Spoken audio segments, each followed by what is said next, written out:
Discover the world के मुअज़्ज़िज़ दोस्तों, सदाम हुसैन मुस्लिम तारीख का एक ऐसा बहादुर और निडर शख्स था जिससे यहूदी खौफ खाते थे और सदाम का नाम सुनना भी पसंद नहीं करते थे। सदाम हुसैन अक्सर अपने दिए गए इंटरव्यूज में बताता रहता था कि मैं एटम बम अपने मुल्क के लोगों के लिए नहीं बना रहा, बल्कि ये मैं इसलिए बना रहा हूं ताकि मैं यहूदियों की नींदें उड़ा सकूं। एक दफा सदाम हुसैन से मुतल्लिक इसराइल के वज़ीर दिफा ने कहा था कि ये एक पागल शख्स है जिसे ना तो अपनी फिक्र है और ना ही लोगों की। सदाम हुसैन कुफार की आंख में आंख मिलाकर बात करने का आदी था और जब भी कोई यहूदी सदाम हुसैन को साजिश का हिस्सा बनाना चाहता तो उसे हमेशा ही मुंह की खानी पड़ती। दोस्तों, यही वो हुक्मरान था जो एक खातून की फरियाद पर इसराइल पर चढ़ दौड़ा था और इसराइल के दारुल हुकूमत पर 40 मिसाइल दाग दिए थे।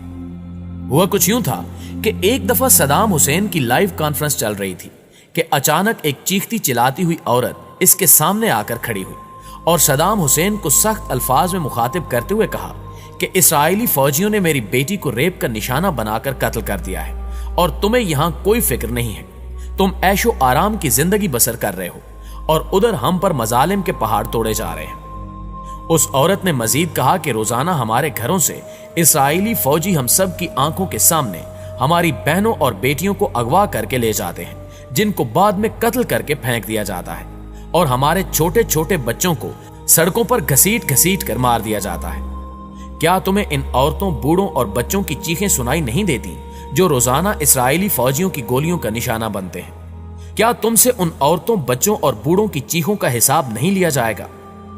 उस औरत की ये बातें सुनकर सदाम हुसैन रोने लगा और कहा कि अब इसराइल का कोई भी शख्स सुबह का सूरज नहीं देख पाएगा और जिस तरह यहूदियों ने हमारी माओ बहनों को रुलाया है, मैं इसी तरह इनकी चीखें निकलवाऊंगा और इनको तहस नहस करके रख दूंगा। लिहाजा इसके फौरन बाद सदाम हुसैन वहां से उठा और फौजी क़यादत की एक मीटिंग बुलाई जिसमें उसने इसराइल पर हमला करने का हुक्म जारी कर दिया और फिर उसके हुक्म के मुताबिक इसराइल के दारुल हुकूमत पर 40 मिसाइल दागे गए जिनसे इसराइल के होश उड़ गए। सदाम इतना ताकतवर और अपनी मर्जी पर चलने वाला शख्स था कि कोई भी मुल्क ये पूछने की जुर्रत भी न कर सका कि इसने ये मिसाइल क्यों मारे हैं। इन 40 मिसाइलों ने इसराइल के दारुल हुकूमत तिल अबीब को मिट्टी में मिला दिया, जबकि बड़ी बड़ी बिल्डिंग्स तबाह बर्बाद हो गई और हजारों यहूदी जहन्नुम वासिल हो गए। सदाम हुसैन ने ये 40 मिसाइल एक एक करके दागे थे।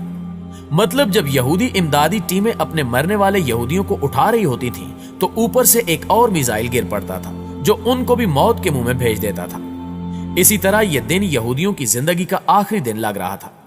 लिहाजा तमाम यहूदी चूहों की तरह अपने अपने घरों में छुप गए और मरने वाले यहूदियों की लाशें वैसे ही सड़कों पर पड़ी रहीं जो कुत्तों की गिज़ा बनी। सदाम हुसैन के हमलों से लगता था कि आज कोई एक भी यहूदी बच नहीं पाएगा, लेकिन अल्लाह को कुछ और ही मंजूर था और आखिरकार कुछ यहूदी इन हमलों से बच निकलने में कामयाब हो गए। मगर आज भी यहूदी सदाम हुसैन को हिटलर सानी का नाम देते हैं और सदाम का नाम सुनते ही थर थर कांपने लगते हैं। नाज़रीन ग्रामी, चूंकि अब यहूदी और दीगर कुफार जान चुके थे कि अब हमने इराक को ज़ाहिरी तौर पर छेड़ने की कोशिश की तो ये हमारी नस्लें तबाह बर्बाद कर देंगे, लिहाजा ये अंदर ही अंदर इराक और सदाम हुसैन के खिलाफ मुख्तलिफ साजिशों में मसरूफ हो गए और अमरीका और इसके इत्तेहादियों ने अपने तहफ़्फ़ुज़ के लिए इराक पर हमले का इरादा बना लिया।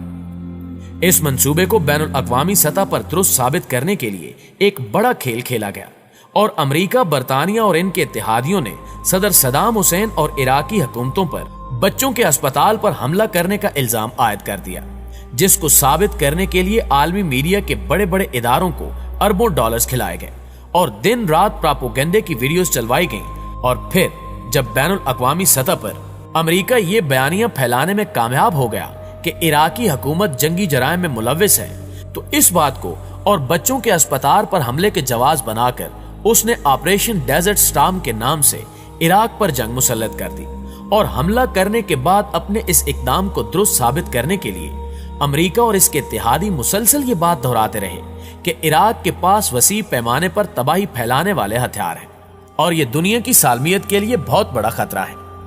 इसके अलावा इराक पर जौहरी हथियार बनाने और हासिल करने का इल्जाम भी लगाया गया।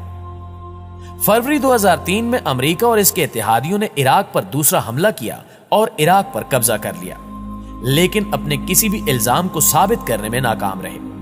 अलबत्ता अमेरिका और इसके इत्तेहादी खित्ते में अपने मुफादात को तहफ्फुज फराहम करने में कामयाब हो गए।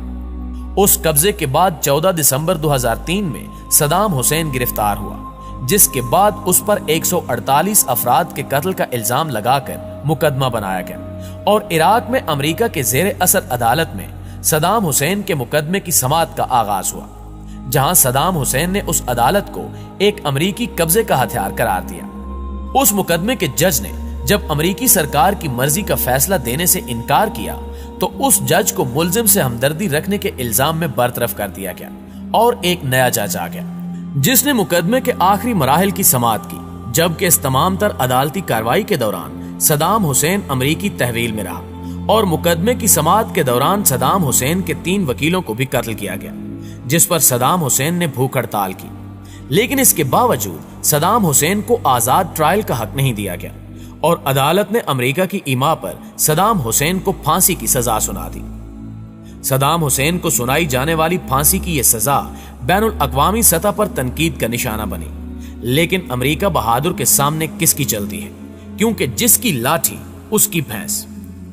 दोस्तों, अमेरिकी कैद के दौरान सदाम हुसैन ने अपने दिन कैसे गुजारे, इस हवाले से इसकी निगरानी पर तैनात एक अमेरिकी फौजी का कहना था कि सदाम हुसैन बहुत कम ही कोई शिकायत करता था। कमरे के बाहर एक क्यारी थी जिसे वो बाकायदगी से पानी देता था। इंतहाई बेखौफ आदमी था और मौत को तो वो जैसे कोई खौफ ज़दा करने वाली चीज ही नहीं समझता था और न वो किसी पछतावे का शिकार मालूम होता था। सदाम हुसैन ने जिंदगी में जो भी किया वो सिर्फ और सिर्फ अपनी आवाम के मुफाद की नीयत से किया। दोस्तों, उस नाम निहाद अदालत की जानिब से सुनाई जाने वाली सजा पर अमल दरामद के लिए भी कवानीन की खिलाफ वर्जी की गई और सोए हुए सदाम हुसैन को जगाकर बताया गया कि अगले चंद घंटों में इसकी सजा पर अमल दरामद किया जाएगा। ये खबर सुनकर भी सदाम मुतमैन रहा और आखिरी सफर की तैयारी शुरू कर दी। नहाने के बाद अल्लाह के हजूर सजदा रेज हुआ और शुक्राने के नफल पड़े, फिर नाश्ता किया और फिर अपने करीबी अफराद के नाम खतूत लिखे और अपने सारे काम निपटाने के बाद सदाम हुसैन खुद चलकर मुस्कुराते हुए फांसी घाट तक पहुंचा। दोस्तों, सदाम हुसैन के आखिरी वक्त में लिखे गए खतूत में एक खत ऐसा भी था जो उसने अपनी बेटी के नाम लिखा था और वो खत भी अब मंजरे आम पर आ चुका है। सदाम हुसैन ने उस खत में लिखा था कि मुझे पूरा यकीन है कि ये लोग मेरी मौत के मंसूबे पर काम कर रहे हैं, ताहम अल्लाह जो चाहे करता है और वो हर चीज पर कादिर है। मेरे पास इनका एक जर्नैल आया जिसके साथ उसका तर्जुमान भी था। उसने मुझे एक कागज थमाया और कहा कि मैं इस पर इराकी कौम के नाम पैगाम लिखूं कि वो हथियार फेंक दें और मुसल्लह जदोजहद तर्क कर दें, लेकिन मैं ऐसा कभी नहीं करूंगा। प्यारे दोस्तों, अमेरिका की जानिब से किए जाने वाले इस कत्ल के ऐनी शाहिदीन का कहना है कि ऐसा मालूम हो रहा था कि जैसे सदाम हुसैन को मौत का खौफ छू कर भी नहीं गुजरा। 3 नकाबपोश जिलादों ने उसके गिर्द घेरा डाल लिया और तब सुबह 5:30 बजे का वक्त था। बगदाद शहर में आजान गूंज रही थी और अंदर तख्तेदार पर सदाम हुसैन अमेरिका के खिलाफ अजाने हक और नारे तकबीर बुलंद कर रहा था। इतने में कोई तख्तादार का लीवर खींच देता है और फिर कज़ा की आंखों में आंखें डालने वाला सदाम हुसैन अपनी अगली मंजिल की जानिब चढ़ पड़ता है। दोस्तों, सदाम हुसैन तो अमेरिका के हाथों मारा गया, लेकिन इसके बाद इराकी अवाम की बदबख्ती का दौर शुरू हुआ और आज भी इराक पर किसी न किसी सूरत अमेरिका का कब्जा है और वो इराक की सरजमीन और लोगों को इस्तेमाल करके दूसरे इस्लामी ममालिक के खिलाफ कार्रवाइयां कर रहा है। यहां एक बात याद रखने वाली यह भी है कि कुफार किसी भी सूरत मुसलमानों के दोस्त नहीं हो सकते और ये कुरान पाक का सीधा साधा ऐलान है। जी तो मुअज़्ज़िज़ दोस्तों, ये थी हमारी आज की वीडियो।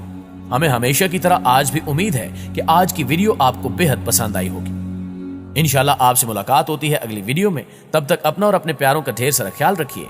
अल्लाह निगहबान।